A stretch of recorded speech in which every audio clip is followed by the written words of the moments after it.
Hi, hello. I'm in a really interesting mental space today, and I thought I was going to just sit down and do like some hardcore tarot readings with Aphrodite. And it occurred to me that actually I would love to show you, if you have not done deity readings before, how you can incorporate deity into a reading. It's a lot easier than it probably sounds. It's less intimidating than it probably sounds, especially if it's your first time. Or if you're somebody who does read with deity a lot, maybe this will be interesting to you. So for me, Aphrodite is one of my sort of main deities that I worship. I mostly work with Isis, Aphrodite, and Diana. Aphrodite's been on my mind a lot just this year as I've been going through a lot of change, a lot of trying to get back in touch with my own femininity, my own sense of self. I'm a mother of 2 kids, and something that Aphrodite brings up for me, especially Diana and Isis as well, it's kind of a theme, is this sense of motherhood being something I do, a service I provide to the world, an opportunity. But motherhood isn't the entirety of who I am. It's not the archetype that I aspire to be. If you've had kids and struggled to like re-find yourself afterward,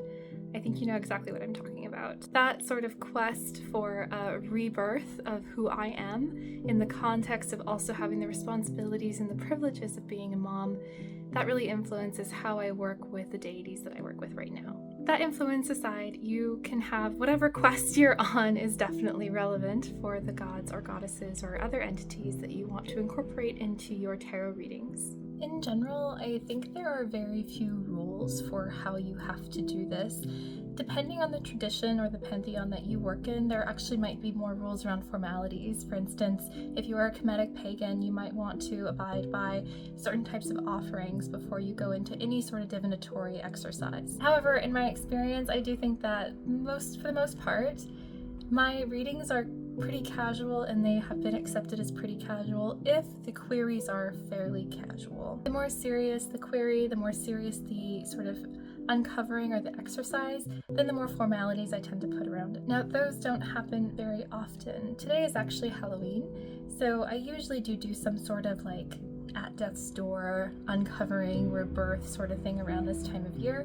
But seeing as it's actually still crazy warm in Japan, the snow hasn't begun to fall on Mount Fuji, I don't feel quite ready for that depth. I'm going to wait for it to get a little colder for nature to kind of give me that sign of going under, going within. For now, I'm going to keep it pretty casual today. The big rule for me is clean hands. I'm going to be touching a tool that's going to act as a medium between this world and the other. Whether I'm using cards, I'm using maybe a pendulum, whatever I choose to use, I prefer my hands to be freshly washed. Now, in the case of reading with Aphrodite, I've also found that if my nails look like crap, I also have a harder time connecting with her. I know that sounds really silly, but if you've worked with Aphrodite's energy before, you probably know her as being a little bit on the vainer side, so aesthetics are kind of important. On the other hand, someone like Diana allows me to sort of show up in whatever form I am in that moment. My other rules for doing any sort of deity readings are that I always burn a candle. I think that fire is one of the most important aspects of any opportunity you have to connect with deity. Obviously, fire is not needed.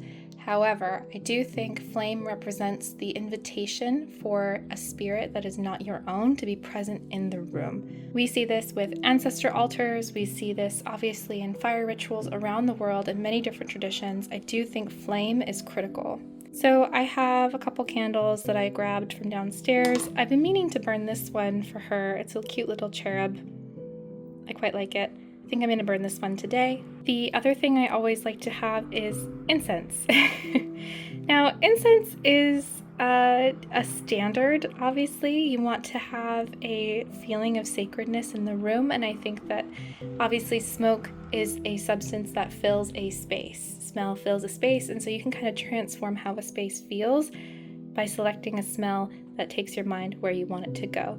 At the same time, incense can be a little tricky depending on, what sort of things you want to block out or invite. I guess what I'm saying is I don't think incense is necessary for everyone. You can always do oils on your wrists so you can smell something yourself, spritz yourself a little bit. Or if you're sensitive to smells or have migraines like me, you can just prioritize a clean space.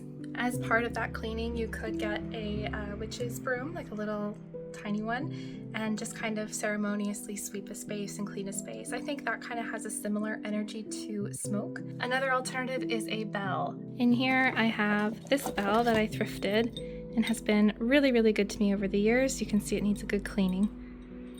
But essentially the idea with a bell is that sound also fills a space like smoke does, so you can change the feeling of a room with its sound. The point being that you want to transform your space from a mundane one into something that has been designated as sacred and holy. If you've noticed, I have not mentioned casting a circle. I think casting a circle is an excellent option, especially if you have any tools that you want to use, like sacred pieces of wood or other objects. You could use chalk, you could use salt, you could use all kinds of things to cast a circle, and then within that circle invite deity in. I do think that that's probably best practice, especially if you're a beginner. In a lot of ways, casting a circle is also, it's a barrier, right? It's not just about inviting a deity or some sort of spirit into a space. It's also about protecting that space from anything else icky and negative or just unwanted. This is a sacred piece of silver birch. It's a wand I purchased from an artisan in Glastonbury. The birch itself was growing near the Glastonbury tour, so it's a piece of sacred wood to me. I might use this to indicate a circled space on the floor. I might use it to create a space around my body. I might hold it, etc. I do not use this when communicating with my regular deities whom I work with and or worship.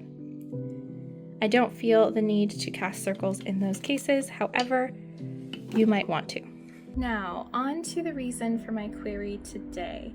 I suspect that there is some kind of broken communication or a pain point between my relationship with myself and with Aphrodite, and that's what I'm going to ask about today. I have some evidence of that brokenness in my hand. I have ordered, basically what's happened is that I have purchased about 3 different statuaries of Aphrodite in the last 12 months, and all 3 have broken. This one, which I purchased in Cyprus when I went on my pilgrimage to Aphrodite's beach, which I'll talk about in a future video, this broke when we moved to Japan. I also thrifted a statue of Venus over here. Here it is. I loved this. I got it in a thrift shop in London, and then one day her head just snapped right off.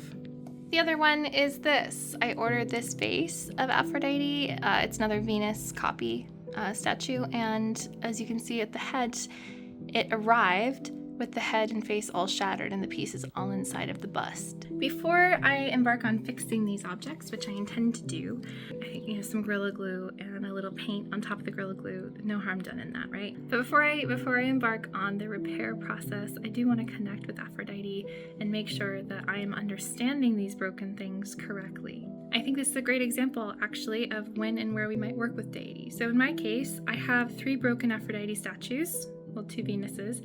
And why am I concerned? Well, I think that the mundane answer is that I was careless, that I didn't package them well, that I just need to take better care of my things. That's completely valid. However, if you are a witch folk or of the spiritual variety like myself, everything mundane also has some other meaning. It is impossible to experience life without searching for the hidden meanings of everything when you pursue this line of thought, I guess. So I'm wondering if this is a symbol of a broken relationship with Aphrodite, of not honoring something, of not hearing her, of not seeing her somewhere in my life. Is this me? Am I not in touch enough with my feminine side? Have I kind of let the archetype of Aphrodite that I try to embody within my own life, within myself, have I let that down? And I think these are valid questions given that I have lots of statues, I have lots of artifacts, and nothing has broken except for the Venus and Aphrodite ones. Thus, I think my queries are fairly valid. On to divinatory tools. So I personally really enjoy dedicating a deck as an offering to a deity. Does that make sense? So in the same way that you might put candle offerings, incense offerings, food offerings, I like to pick out decks and offer them as my mode of communication with that deity. That doesn't mean that I don't use other ones sometimes, depending on the mood or if I feel called to use a different tool, but I do like having dedicated ones. This is sometimes a little annoying when I want to use a certain deck for something that's like entirely unrelated to that deity. I still do use them though, and allow that deity to sort of influence the reading or how I interpret it.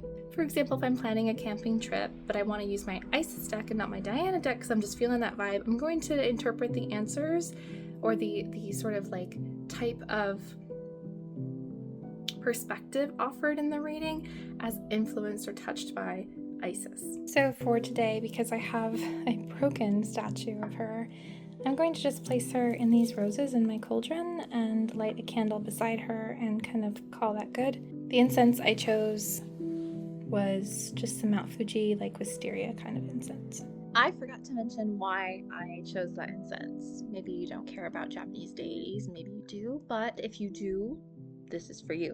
So I chose the Mount Fuji incense because the goddess of Mount Fuji is Konohana Sakuya Hime, which basically is like the goddess of blooming flowers. So she is the goddess of Mount Fuji, but she is associated with the cherry blossom bloom and other blooming things, which is really lovely. And for me, that is kind of like the closest vibe to Aphrodite Venus energy among the Japanese pantheon. And I live fairly close to Mount Fuji, so for me, it's kind of like a symbol in my sort of geographic location within the Japanese context of that similar like source energy of a beautiful maiden woman who is fairly independent, who is associated with flowers. As I've mentioned before, Aphrodite was noted as having like flowers blooming from her feet when she walked from the shore onto earth. So for me, Konohana Sakuya Hime is very similar, and I don't believe that that makes them the same goddess or interchangeable. I do believe in like pantheons being fairly distinct. At the same time, I do think that that commonality has resonance with us as human beings and how we choose to interact. So if you are somebody who worships Thor, for instance, I do think that you are going to have some kind of reaction if you go to Africa and interact with like Shango or something. I do think that that is a phenomenon that we experience as people, that we're drawn to certain archetypes, and different mythologies, different pantheons are going to have different personalities that bring those archetypes into the world in that location, and we can connect with them quite similarly across pantheons, if that makes sense. Before I light anything, I'm going to select which deck I'm going to use to work with her today. I did not dedicate this deck to Aphrodite, I have a different one, but this is the one that I feel really into right now. I think right now climate change is really on my mind. As I mentioned, Mount Fuji doesn't even have snow on it right now. I saw the images of the flooding in Valencia, Spain this morning on my phone, and I guess my climate anxiety is really, really high today, and I just want something earthy. I want to connect to plant matter, so I'm going to pick this deck. I also have a notebook where I sketch out what my spread is going to look like, what my questions are, and journal before, during, and after a reading. Okay, I just finished sketching out what I'm going to ask, and I kept it pretty simple. I like using 5 with Aphrodite. I think 5 is a good number for her. It makes me think of like sort of the star energy. But basically, I'm going to do myself, a card to represent myself, a card to represent Aphrodite. Down here, a card that represents what's sort of bogging the relationship down and what's broken. Above that, a healing card, what I need to do to repair that. And then the 5th card is the growth ahead after that repair has taken place. The shape of this is a bit weird. I'm not sure I like this very much. I was going for sort of a lopsided constellation look, but it's not really connecting with me. So I think when I actually put the cards down, I might do it differently. Next, how do you bring in the goddesses or beings that you're working with? In my case, I like to use this book by Bethany Hughes, or Bettany Hughes. I just realized I've been saying that wrong this whole time. I've said Bethany Hughes, whatever, it doesn't matter. Sorry, Bettany. Venus and Aphrodite, she wrote this wonderful, wonderful book. It's basically a history of Venus and Aphrodite going back to her origins as a Middle Eastern sort of war goddess. It connects the sort of the Ishtar energy and Astarte, all the wonderful things that if you have done any deep dives on mythology, you are probably interested in understanding how they connect. Bettany did that work, so you can pick up this book and sort of trace Aphrodite as much as you'd like. But to the point of this video, I use this because it's full of primary sources. There's lots of wonderful quotations in here. I have some pressed flowers as well. Wonderful quotations in here, wonderful pieces of art, and what I'm able to do is sort of find quotes or hymns or passages that are authentic to her and her time and read them aloud to invite her into my space. Now, what's a little different is also you can create your own prayers, hymns, mantras, etc., chants if you'd like, spells, whatever. I personally am not super into that. I like to pray to deity sort of at the end of readings or while I'm shuffling. And when I am opening sort of a space, I like to read aloud from more historical stuff. I like to anchor myself in time and in ancient history and sort of ground my body into that. That's just my style. Everybody is going to have their own way of connecting. The point is that you need to find something that connects you as tightly as possible to the deity that you are working with. Now, something that I used to back in the day when I had time before the whole motherhood thing is I would draw or paint sort of pictures or expressions of the deity that I wanted to read with. And I would do that for about 20 minutes, half an hour, listen to music, create a picture of them, and that would get my mind fully into that zone. I don't have 30-40 minutes anymore to be painting, let alone the cleanup and getting all those things out. And so for me, the nice replacement has been reading passages. Art and literature are my two favorite things, so when I can't do art, I'll turn to literature. For today's reading, I'm actually going to pick something a little different than what I would usually pick. It's a passage describing when Cleopatra arrived looking like Aphrodite to Egypt. And I love that because I think that's where I'm at right now, is I want to feel where's my personal connection to her. And Cleopatra is somebody that was described as basically embodying some Aphrodite energy. So I like that right now. I think that's good for me today. I just finished my initial connection and reading. I'm now going to light candles and incense, and I'm going to meditate for a few moments on the icon I have of Aphrodite and try to connect with her more deeply.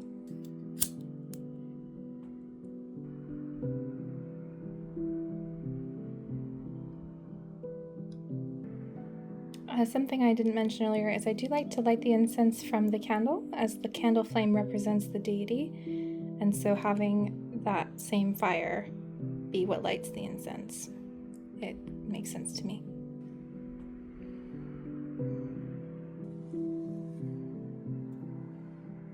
Now, shuffling. I do think this is a good opportunity to practice your chanting. Chanting can feel a little bit weird, but I do think that it creates sort of this like mental hypnosis where you get locked in on your focused question, or in the case of doing a deity reading, your focused deity. In my opinion, usually with tarot, you want to be laser focused on your question to avoid distraction, to avoid misinterpretation. I do think with deity readings, in my personal experience, it's a little bit different. Cards are allowed to jump out more. They can just sort of appear. You can kind of feel that you're supposed to draw 3 instead of 1. I place a lot less emphasis on the shuffle or the card selection process or even the questions, and really allow the deity energy to be responsible for or heavily influence that process. Now, your chanting, if you choose to do so, can be in your mind. If you feel silly saying a deity's name again and again, you might feel silly doing that, I don't know.